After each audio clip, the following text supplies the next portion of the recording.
بندے کو ہر محفل میں بہت چڑھ کر گفتگو کرتے ہوئے دیکھا تھا۔ آج پہلی بار اس کے لہجے کی عمارت دلیلوں کے بلڈوزر سے منہدم ہوتی ہوئی نظر آ رہی تھی۔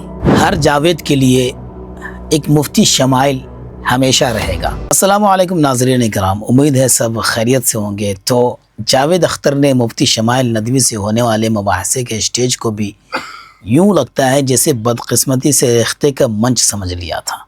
جہاں جاوید اختر بارہا سوال کرتے تھے، منچ پہ بیٹھے سارے لوگ سوال کو سن کر مذاق میں لیتے تھے اور ہنستے بھی رہتے تھے، لیکن آج تصویر اتنی مختلف تھی کہ خانہ دل روشن ہو اٹھا۔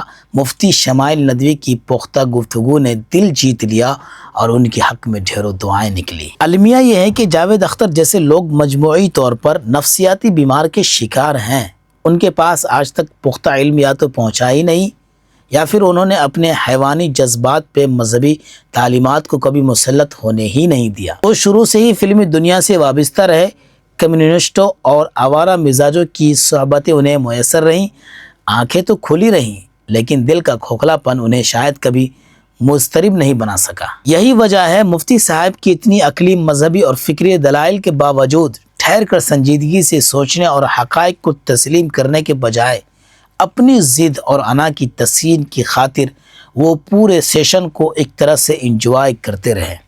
لیکن اگر آپ غور بغور زوم کر کے ویڈیو دیکھیں تو ان کی پیشانی پہ بار بار نمایاں ہونے والی شکنیں، ہاتھوں کی لرزش اور آنکھوں میں تیرنے والی بے بسی کی لکیریں ان کے دل کا حقیقی حال بیان کر رہی تھی۔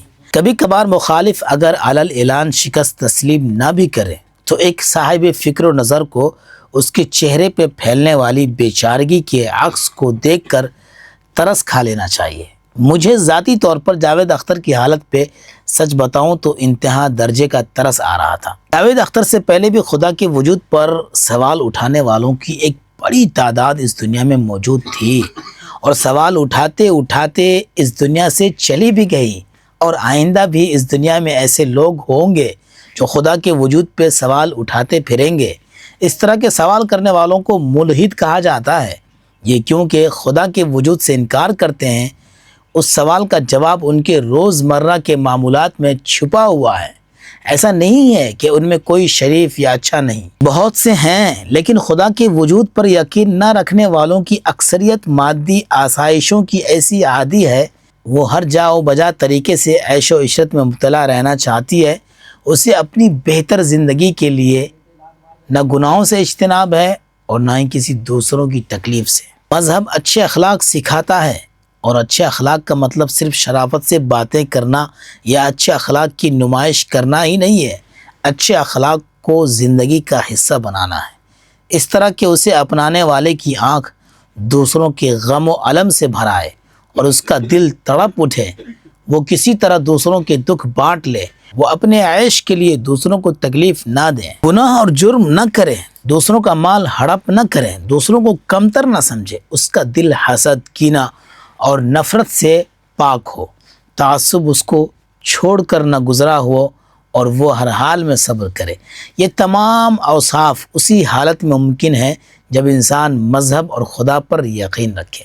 دنیا کا ہر مذہب اچھائیوں کا درس دیتا ہے، خدا کے وجود پر یقین رکھنے کی تعلیم دیتا ہے۔ یقین رکھتے ہیں اور سمجھتے ہیں کہ زندگی بس عیش و عشرت ہی کا نام ہے۔ کیسے ایک ایسے خدا پر یقین رکھ سکتے ہیں جو گناہوں سے روکتا ہو؟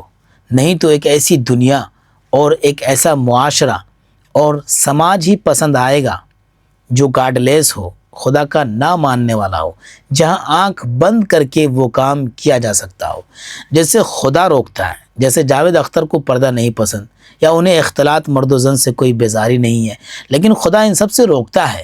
ہر زمانے میں ایسے لوگ رہے ہیں اور رہیں گے جو روحانیت پر مادیت کو ترجیح دیتے ہیں اور خدا کے وجود سے انکار کرتے رہیں گے۔ لیکن یاد رہے کہ ہر زمانے میں مفتی شمائل ندوی اور مفتی یاسر ندیم الواجدی جیسی شخصیات بھی رہیں گی جو ملحدوں کو یا ہر جاوید کو خدا کے وجود پر ایمان لانے کے لیے سرگرم کرتے رہیں گے۔ دلی میں خدا کے وجود کے ہونے یا نہ ہونے پر جو ڈیبیٹ ہوئی، اس میں بلا شبہ مفتی شمائل ندوی نے جاوید اختر کو لاجواب کر دیا، لیکن ایسے میں بھی جاوید اختر الحاد پر قائم ہیں۔